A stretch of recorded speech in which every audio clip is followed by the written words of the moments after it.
সাজিয়ে গুজে বিরিয়ানি গেলাম লোকের বিয়েতে নাচতে, আর তোমাদেরকে দেখাই দিলাম আমি কেমন সাজিয়েছি। আমি জানি ভালো সাজিয়ে, কিন্তু তাও তোমরা ভালো নাম করবে না। কাল সকাল বিরাট গরম, তারপর জলও পড়লো চরম, কিন্তু যাই নাই জল পড়ার পরও গরম। আর সেই গরমে আমি কম্বলের মতন জামা পরে চলে আইলাম। সেইখানে এসে আমি টুথপেস্টের অ্যাড দিছিলাম, আমার দাঁত গেলা দেখো কত সাদা। আমি যখন দাঁড়াই দাঁড়াই লোক গুনছিলাম, তখন কিছু ছিল এসে মাদুর পাচ্ছিল। আমি ভাবলাম বসতে দিবে, পরে বুঝলাম এগুলো মাদুর টাদুর লয়, কেটারিং এর লোক বটে, এবার পাতা টাতা দিবে। ঘর থেকে আসতে আসতে ভাবছিলাম বাইরের বাইরে নতুন নতুন লোক আসবে, কিন্তু দেখছি পাড়ার লোক গালাই বটে। কিন্তু ময়দা ফয়দা মাইকে অল্প চেঞ্জ হয়ে গেছে। বাইকে আর বিয়া ঘর আমার মতন ফুর্তি করতে যায়, এই ছেলেগুলাকে দেখো শুধু ভিডিও বানাইতে গেছি, দুবার বসবে সেটা ইশারা করে আমাকে বুঝাইও দিল। গোপন তথ্য তোমাদেরকে ফাঁস করে দিলাম বলে ছেলেগুলো আবার হাসিও দিল। সেই ফাঁকে কিছু লোক আবার স্লাড বিকতে নিয়েছিল, নুন আর কাগজ যাতে হাতে না লাগে, সেই জন্য আবার চিমিঠাই করে চালাই। সেই টেকনোলজি আর কথা জানতে পারে, ষষ্ঠকে আবার চামচে করে দিই। কেউ আবার আমি যাওয়ার আগে ভেজিটেবল খাই শেষ করে দিন। কেউ আবার আমাকে দেখে জলদি জলদি খেতে শুরু করেছি, যেমন সূর্যের আলোতে আলোকিত আমি সেমনি ঘামের জলে চকচক। কেউ আবার বসে বসে আমার মতন চকচকে দেখুন, তাদেরকে আমি আমার টুথপেস্টের অ্যাডভার্টাইজটা দিও। তো বন্ধুরা, ইয়ার আগের ভিডিওতে বলেছিলাম আমার একটি চাঁদ আছে, তো সেই চাঁদের দর্শন না করলে আমার ব্লগটা ভালো লাগে না, ওই জন্য তোমাদেরকে চাঁদের দর্শনটা করাই দিই। সবাই ভোজ ঘুরে যায়, খাবারের ধান্দা করে, আমি সিটের ধান্দা করি কোথায় বসতে। আমরা যে প্যান্ডেলে ঢুকেছি অনেক লোক উঠে চলে গেল, আমাদেরকে মনে হয় সিট ফিট ছাড়িয়ে দিল। দূর থেকে লক্ষ্য করলাম যারা দুবার তিনবার বসার ধান্দা করছিল, তারা একবার খাই ভাবছি যে আর কি খাইতে পারবো। কেউ আবার ফোন করে করে বলছিল যারা খাওয়ার পর ডিজেতে নাচবে নাই, তাদের পরের দিনের ভোজ ক্যান্সেল। ফ্যান গেলা এত জোরে জোরে ঘুরছিল, এত জোরে জোরে ঘুরছিল যে রাইতেই মনে হচ্ছে ঘূর্ণিঝড় চলে আসে। সেই ফ্যানের তলায় কিছু কিছু প্রতি খাওয়াও লিছি। ফ্যানের হাওয়া কেমন লাগছে সেটা জিজ্ঞেস করাতেই সিবাকা কলগেটের অ্যাডভার্টাইজও দিয়ে দিল।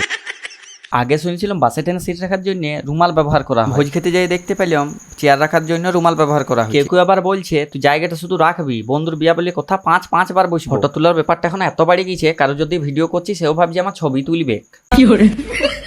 কবিতার পরের ছন্দ খুঁজে না পাই, কেউ কেউ আবার ছন্দ খোঁজার জন্য ভাবছিল। সেই ছন্দের ফাঁকে কারোর পাতায় এক ডাবু মাংস এসে পড়ল। মাংসের টেস্ট এতই ভালো ছিল যে আকাশ আরো 2 পিস এক্সট্রা চাইছিল। সেই 2 পিস চাওয়া দেখে আরো বাকি ছিল গেল 3 পিস করে চাইতে শুরু করেছি। দেখতে দেখতে আমাদের টেবিলেও প্লাস্টিকের মাদুরের বদলে কাগজের মাদুর পাইতে চলে গেল। অনেকক্ষণ খাবার না দেওয়ার জন্য পাশে একজন আইসক্রিম খাচ্ছিল, তার আইসক্রিমটা কাড়িয়ে আমি খাইতে শুরু করি। আমার আবার একাই খাইতে ভালো লাগে না, ওই জন্য আমি পাশে 2-4 জনকে জিজ্ঞেস করলাম আইসক্রিম খাবে কিনা, তারা আবার দূর দূর করে আমাকে তাড়িয়ে দিল। এই ভাঞ্জাভাঞ্জির মধ্যে কেউ আবার চাটনি নিয়ে চলে এলো, গা মিলে সময় খিদাটাকে সহ্য করতে না পারায় চাটনিটাকে আমি চাইতে পরিষ্কার করতে শুরু করছিলাম। আমার এই উদ্ভট কাণ্ড দেখে অনেকে আবার হাসি উল্টে দিছিল।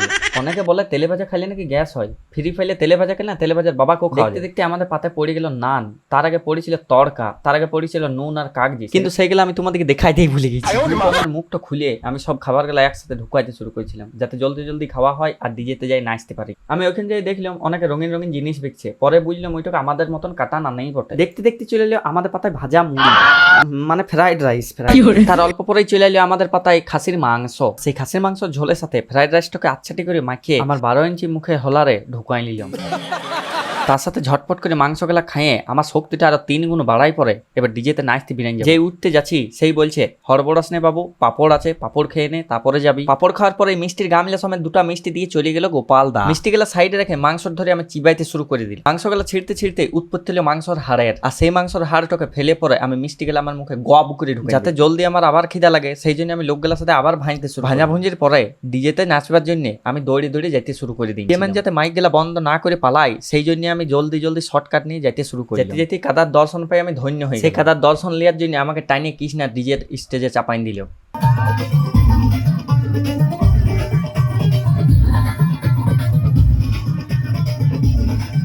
সবার নিজের বিয়াতে নাচতে ভাল লাগে, কিন্তু আমার লোকের বিয়াতে নাচতে ভাল লাগে, কারণ আমি জানি গোলার মধ্যে যে পাখাটা পড়ে গেছে সেই পাখাটা জীবনে আর ছিঁড়বে না। সেই পাখা সবাইকেই পড়তে হবে, ওই জন্য আগের থেকে নাচিয়ে নিলাম। পরে যদি নাচতে না পারি, মুখে শুনেছি মদ খাইলে নাকি বিরাট নাচা যায়, কিন্তু আমি মদ না খাইয়ে বিরাটেই নাচছি। কিন্তু তারপরও লোকগুলো আমাকে মাতালেই বলছিল।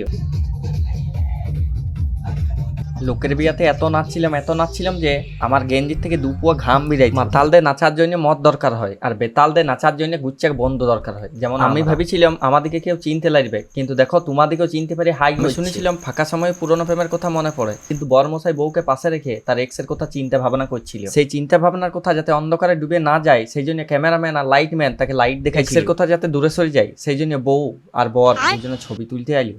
আমি জানি আমার ছবি ভালো আসবে, ওই জন্য আমি স্টেজ থেকে নামিয়ে দিলাম যাতে ক্যামেরায় কোনো দাগ না পড়ে যায়। থেকে লোক আসছিল শুধু বউ আর বরকে টর্চ দেখানোর জন্য। স্টেজে চাপা মারতে গিয়ে সব লোকগুলা স্টেজটা খালি করে দিল যাতে আমরা সেলিব্রিটিরা ছবি তুলতে পারি। 2-4টা পোজে 2-4 রকম ছবি তোলার পর নিজেদের সেলিব্রিটি জায়গা নিজেরাই বাইছে নিলাম। পায়ের উপর পা তুলে তোমাদেরকে দেখাই দিলাম এটা কেজিএফ চ্যাপ্টার 2 এর হিরো গলা বটে। আর দাদাকে হাত জোড় করে বললাম ব্লগটা দেখবে, আর কেমন হয়েছে লাইক কমেন্ট শেয়ার অবশ্যই করে দিবে।